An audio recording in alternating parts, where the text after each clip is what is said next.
Hello everyone and welcome to Online Help Guide. Today in this video, I'm going to show you how to download Dramacool app on Android. So without any further ado, let's dive right into it. Open up your Play Store. In the search box, type in Dramacool app and perform your search.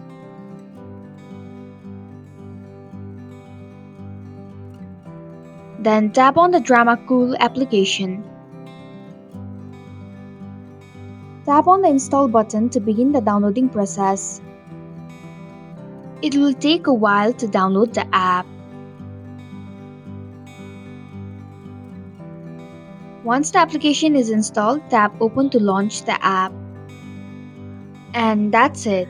Thank you for watching the online help guide. I hope this video was helpful. If it was, please hit the like button and comment if you have any questions or feedback. Also, if you are new to our channel, please subscribe and hit the bell icon so that you don't miss our upcoming videos.